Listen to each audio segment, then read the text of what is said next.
I know, but we can... While they're bickering about Dennis's adolescent fantasies, we've got to get on with the show. Here we are at the 10th anniversary of UHBC, and it seems like everybody's having anniversaries. The Halapaskas, very prominently famous citizens of Victoria, are having their 50th wedding anniversary, and we'll bring you to that right now. Jim and Ann Halepaska celebrated their golden anniversary Saturday night, surrounded by their 8 children, 19 grandchildren, and numerous well-wishers. The Halapaskas have provided beautiful and delicious cakes for thousands of special occasions all over the country, and the Weekend Journal, naturally, wanted to find out what the Halapaskas cooked up for themselves. Granny said she didn't want a cake, but we told her that wouldn't work because cake people got to have cake. First thing you thought of, well, I've got to have a Halepaska cake for it, right? Well, Barbara wouldn't let me go anywhere else. Exactly. Did you shop around at all? Well, no, because she threatened to break my neck and broke one arm. So I thought, well, I better, just as I was dialing someone else, she said, I thought I better get it here. Well, the cake, of course, was baked by my husband, and it has lots of coconut pecans in it. It's filled with a cream cheese frosting, has a cream cheese icing on top. It has a little scallopy edge that goes around the top, and Granny decided she'd like to have silk flowers on it, so we had little bouquets of silk flowers to put on it. I just think it's just the best one, the prettiest one that Barbara makes. Tell me what the secret of being married for 50 years is. Does it have to have a secret? No, but I want to know. I want to know if you what. behave yourself, you don't need a secret. That's the main thing. What is? No, I think the secret is you have all these kids, see, and they fight all day long. You haven't got time to fight. And you're so damn poor, you don't have any money. So when the kids quit to bed and get them quiet, you're just glad to be not to fight yourself, see? Which one of you two was attracted to the other one first? Oh, I chased him. He didn't have a chance. Well, tell me what happened. You tell me the story. Well, I peeked out this corn crib window, and there he was standing out there, and oh boy, it was all she wrote. Okay, when was this? How old were you when? I just graduated from the convent.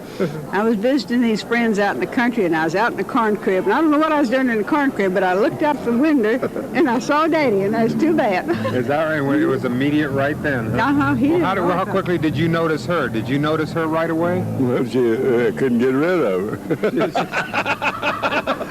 How soon thereafter were you married? About 6 months. Yeah. My grandma, she didn't think he was so hot because he wasn't German, but after she met him, he just won her over. He did have the charm, right? No, he just charmed her. And how did Ann fit into your family? And as far as Just like a sock and a foot. just perfect, right? They just treated me like a long-lost daughter. What's the date of your marriage? September the 26th, 1933.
Now wait.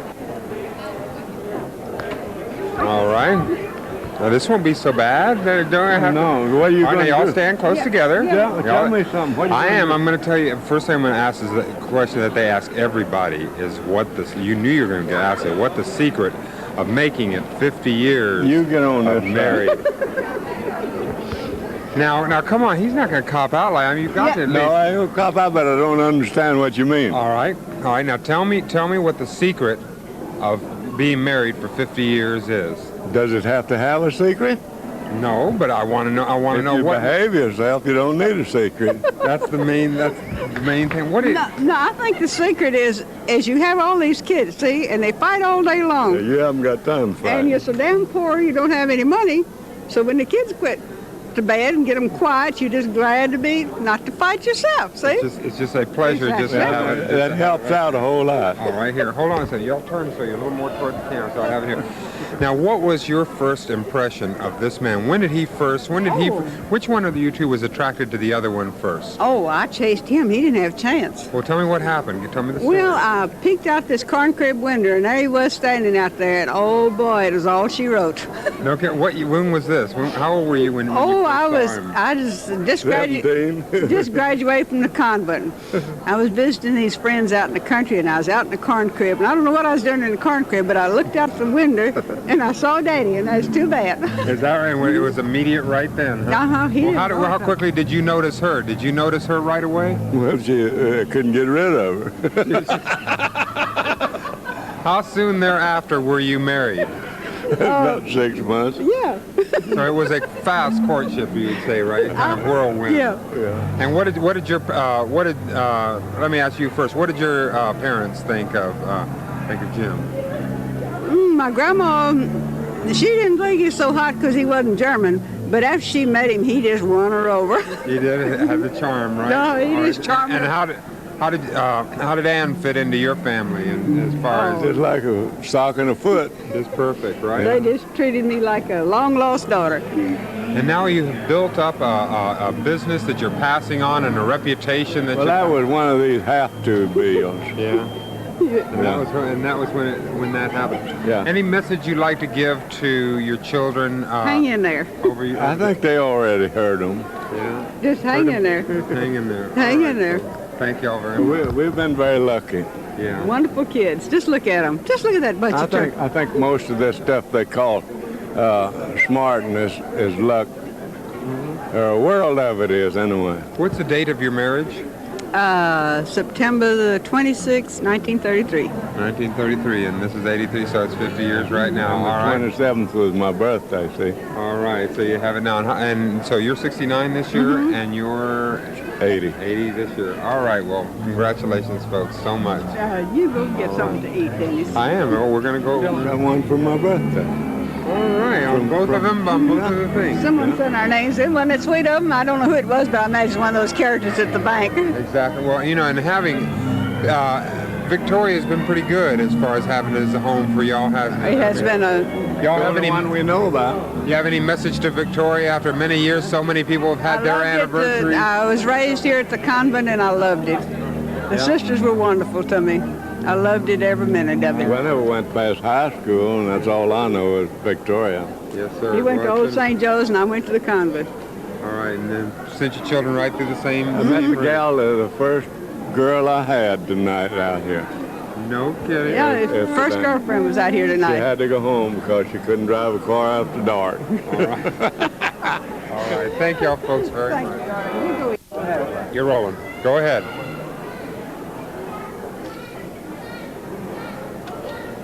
All right. Give him a big smile. Get close and how about a kiss? We haven't had a kiss.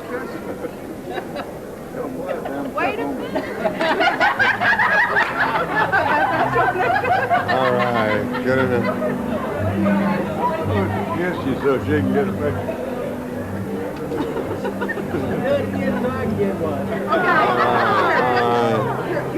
Hey, you wear my kisser out. Wait.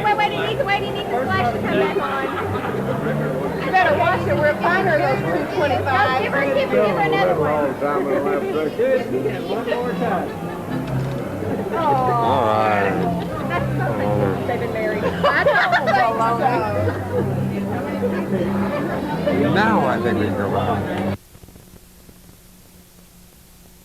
Myself, Jim, you were the firstborn into this menagerie. What do you remember about it? Do you remember being all alone in there and saying, "Hi, this is all to myself," and then suddenly there were 8 more? No, I don't remember that part of it. Every time, the first memory was that there was a whole bunch of us. Is that right? And Yeah. what was it like in the evenings? That was, I mean, there wasn't a lot of television or this or video games or this to No, be we playing. What was it like in the evenings at the Halapaskas? Well, we didn't have television until I went to college. That was the year they bought a television set.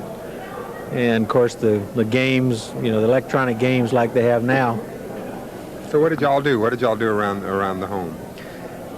Well, we played, we'd play outside, things like that, play football, baseball, study Sure. once in a while. Yeah. Well, you're in the Catholic school system. Right. You had to do it. I mean, that wasn't Yeah. an easy thing. What type of, can you give me any encapsulation, anything that you can remember about your father and mother in your childhood, any strong impression that stuck there? Oh, well, I thought they were pretty tough.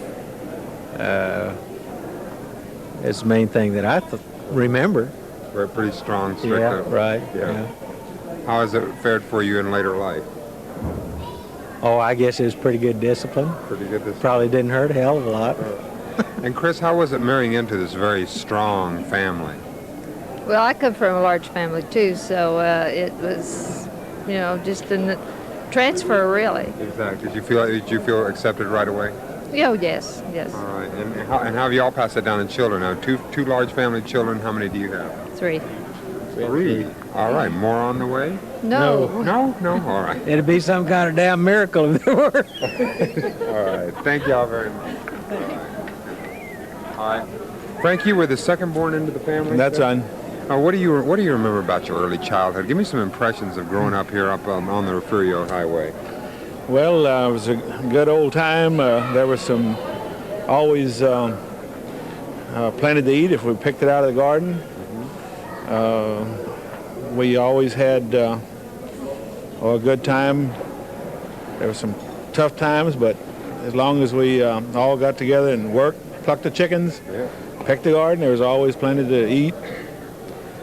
And I felt like we were a close family. How'd y'all spend evenings together? What was that? That was, of course, before the video games and the electronic computers and all this. Well, And so how did y'all spend your time? It's primarily listening to the radio, and of course there was lots of homework back in those days. You're in the Catholic school system. Yes, that's right. We went to St. Joseph's for 11 years, Natchez Academy for 1. Well, tell me something. What would you like to say to Mom and Dad on their 50th anniversary that you can look back at, or some impressions that you have, or an anecdote that you have about it? Well, I'm real happy to see them make their 50th wedding anniversary, and I think for anyone that has 8 kids, I think you can see from the results of those 8 kids, none were brave enough to have 8. And there are 8 of them. There's no black sheep. I guess there's a lot of gray wool among them. But I think they're probably braver than any of the sons or daughters. No one attempted to have 8 kids. Wonderful. And Chris, Carolyn, rather, you married into the family. You married into this very strong family. Any dangers in marrying into a very strong, close-knit family? No, not really. Yeah. Well, did you feel accepted right away? Yes. The very first time I came to visit, my future father-in-law came waltzing across the floor and just accepted me like I was one of his own children. Oh, neat. That must have been. And where were y'all married? We were married at my mom and dad's home in Kingsbury. Kingsbury, and then so you find very comfortable being around the whole home there. Yes, yes.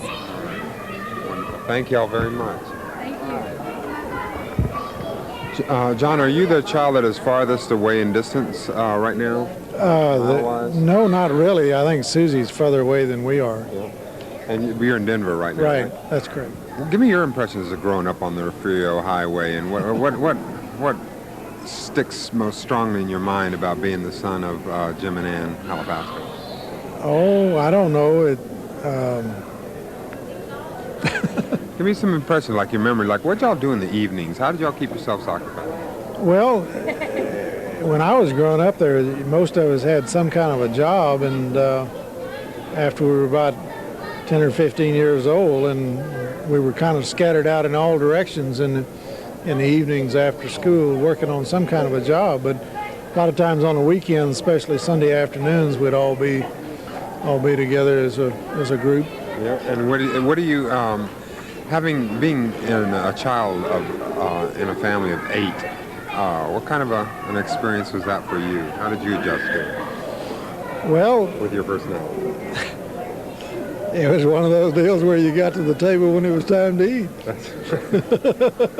Well, there was one thing. I mean, has it always been around the Halapaskas that there was always plenty to eat? You know, if you could get it from the garden and work all that. I mean, that was part of the hominess and the warmth and the nurturing. Oh, you bet. There wasn't a question of ever being without plenty to eat. There was a lot of things we didn't have, but somebody had to tell us that we were poor. Yeah. Anything you want to say to your mother and dad, just on wish them a happy anniversary? Well, happy anniversary, Mother and Dad. I hope we have another one of these in another 50 years. All right. And Eloise, you married into the family. How is it marrying it into such a strong family? How did they, give me your impressions of the family when you first met them? My first impressions? Loud. When they're all together, there's an awful lot of conversation and everybody wants to be heard. But there's an awful lot of underlying warmth to that too. And so did you feel accepted right away? Yes, I did. Careless enough, I did. Very much accepted. Wonderful. And so y'all traveled from Denver down here to participate in the celebration. Oh yes, wouldn't have missed it for the world. Thank y'all, folks. Never.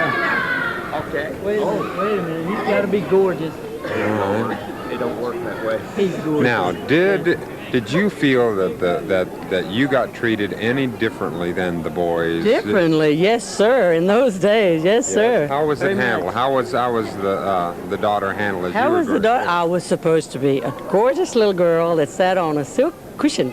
Yeah. But I wasn't. Well, how did you relate to these brothers of yours? I tried to be as mean as they were, but that was hard. Yeah. I couldn't do that.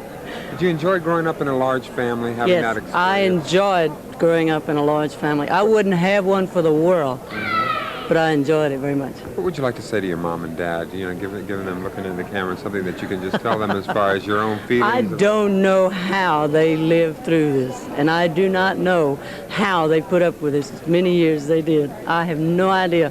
Wonderful. What are your memories of growing up on the Refugio Highway there? What do you have for yourself? Oh man, we were mean kids. Let me tell you. Nah, she had a lot of patience with us. We were regular rowdy kids, and she put up with us.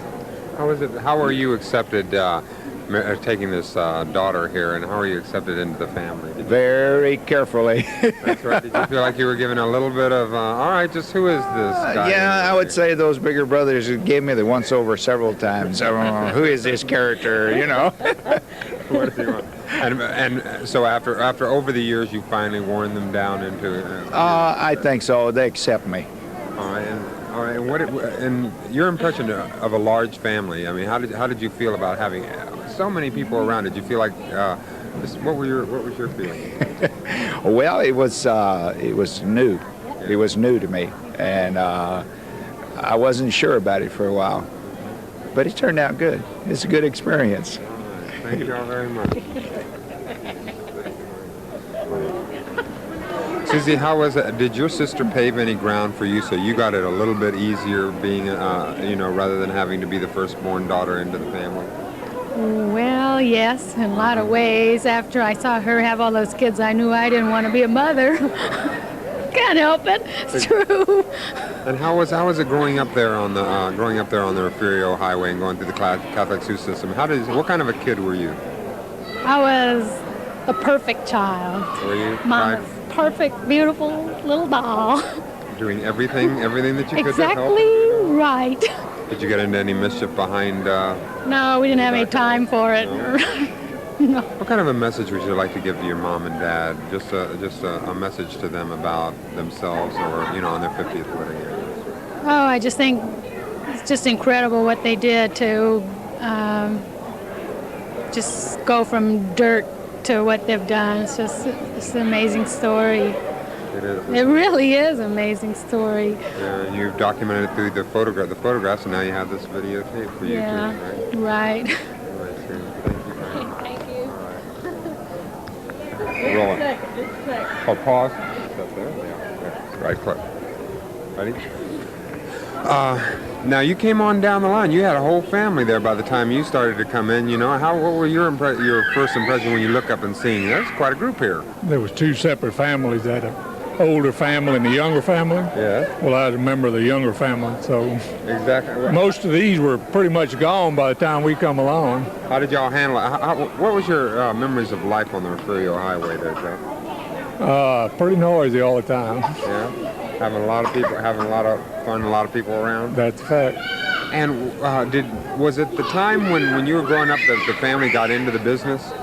That's right. Yeah, and that's pretty amazing. Suddenly you found your name all around. There wasn't any event that happened that didn't have a Halepaska cake there, it seemed like, for a while, right? That's right. And what about, all right, tell me a little bit about a memory of yours growing up. Tell me a little story or something that you can, something that stuck out of your mind growing up that involved your mom and dad. Well, I've always wondered how my mama managed to cut up a chicken into 16 pieces. It's an amazing fact. I guess it just was. Exactly. We always managed to have 2 pieces, and there was always at least 8 kids around there, and there was always 16 pieces, 2 apiece. Amazing. And when did you marry into the family? What is your name? Mary. Mary. Yes. And what did you think when you were brought home for the first time and you looked at this menagerie? I just couldn't believe all the people that were a surrounding area of it. That's amazing. How did you adapt to it? Oh, it was fantastic. As long as you have a mouth on you, everything works smooth. In other words, you just don't want to be quiet. You got to make sure and speak up for your. Okay. You would say that was one of the prime things about being a member of the Halepaska family. Yes. You got to put your opinion into it. All right, good enough. Thank y'all, folks. Thank you very much. Being the only member, the member of the Halepaska family, as far as the blood family to jump into that, did you know at an early age that this was going to be? I know I've asked you this on television, but this is for the family tape. All right. Did you know at an early age that this was going to be something you're going to jump right into? No, sure didn't.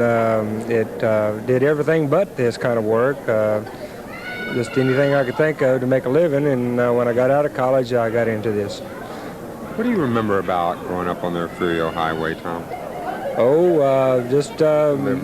Mom was always baking something, and we mostly had to stay out of the way, and we just playing out in the dirt or whatever, running around barefoot at the summers. I remember mostly barefoot in the sticker burrs. Is that right? Yeah. Y'all a pretty close family? I mean, you had actually 2 tiers of the family. You had an older part of the family and a younger part of the family. Yes, there was. My younger brother and I, we played together a lot, and there were neighborhood kids that were about our age, and so we kind of made up that part of the gang. And then my older brother and older sister, played together quite a bit and everything. But it was 2 tiers like that. Most of the older ones were grown and gone, seemed like, before I was up to much age. Exactly. And how do you what do you think about a large family, just as in general, growing up in that environment? Oh, it's something else. It is. I can't think of anything really to say. Do you have anything you'd like to say to your mom and dad? Any type of a message that you'd like to give to them? Just a personal message from you to your mom and dad? Oh, just like all the football players say, "Hi, Mom." And when you married into this menagerie, did you feel accepted right away? Oh, yes and no. What was your first impression when you got? Well, a lot of his brothers and sisters I didn't meet for a long time because they were all mostly gone from home, and they just come in once in a while and you'd meet them like that. But yeah, I felt readily accepted. Oh, all right. Give me some of your impressions of the family while you were. I mean, I've had all different kinds. Like there's only one way to survive in the family, and that's to have a mouth and use it. Right, that's right, and grab a lot when you're at the table. And state your opinions as they're there. Right? They all voice their opinions readily, so you got to get in there and voice yours too. Exactly. That's one thing about our family. Everybody's an expert. They're vocal. Yes, exactly. And do you feel a sense of tradition carrying on a work that was established and a reputation that was established in your work, Barbara? Yes, we do. I mean, his mother and daddy started this, and we're kind of carrying it on, and hopefully we're doing the best we can. All right, it's delightful. All right, well, it's still the thing to do. All right, thank you. Now, we've had 7 others. You're the 8th. How was it being the baby in the family? Do you feel like you got different treatment than the rest? Yeah. Most of the other ones were gone, the older ones, and I was sort of spoiled when I got a little more than the rest of them. I felt like I got a little more lenient, and 4 of the oldest ones were gone, and the rest of you, what are your memories of playing on the Refugio Highway and playing out there and that growing up out there in the country? Oh, I had 2 very good friends, Mike Drost and Tim Ting, and shoot, we were just everywhere. We was usually out in the boondocks somewhere, you know, getting into something. Growing up in the country is a special experience, isn't it? Oh yeah. Where do you live now? In Victoria now, in the city of Victoria. We're building out on Lake Texana right now, out in the country again, to get out of town. Go ahead and stay. How did you feel? Did you have any feeling about when you got there that, oops, they think I'm taking the baby away from the family, or how did you feel when you were marrying into the family, Donna? Real nice. Yeah. What was your first impression when you saw the first big gathering you came to? Well, I'm a family of 3. I thought they were crazy. It was an amazing experience for you. And then, and how is it around? What is the most hectic time around when you get so many people together? Christmases or Thanksgivings or Christmas and Thanksgiving.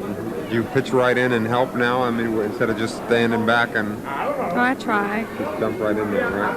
I understand that there's just not much room for shy people in your family. You got to jump right in there and give your opinion, take your share, and give and take that type of situation. You got to give your first shot. Exactly. Seems like everybody seems to have turned out pretty emotionally well-rounded. You know, I'm pretty amazed. What do you attribute that to? I guess Mom and Pop. Do you have any message that you'd like to give to your mom and dad about this, the experience of them and their 50th wedding anniversary? Any message you'd like to say to them? No, I think they're great, and I love them to death. What else can I say? Congratulations. All right. Thank y'all. Thank you. Thank you very much.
You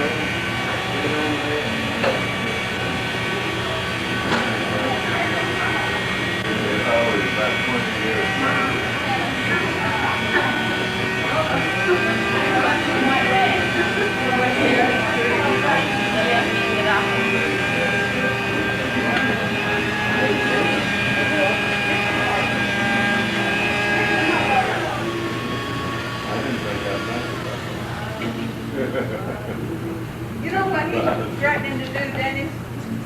You know what he's threatening to do? What's that? He said, if I don't quit working back here, you're going to get him a good-looking blonde. He's going to take you out in a camper. So I told Dave Barber and Horton today, I said, that's it. Girl. So we got lots of shots of Barbara with Look at that sparkle in his eyes. Okay. Have all of y'all on below me. I'm going to interview all of you.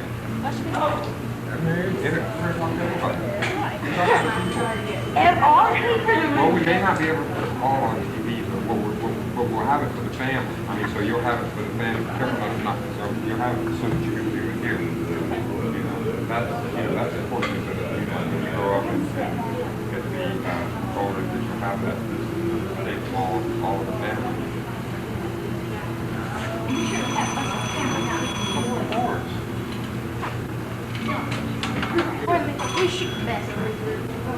Will you put in a good word for me with all of your older cousins? All of your female cousins? Really? I'm sure you have them. Just put in a good word for you. Say he's a nice guy. Okay? Really, I'll trade y'all for something. Isn't that a fair trade? Yeah. He comes out of Denver, he don't know that. Oh, he does, too. He's a real smart child. Tell me, I'll pause it for you. Go do any sweet thing that you want.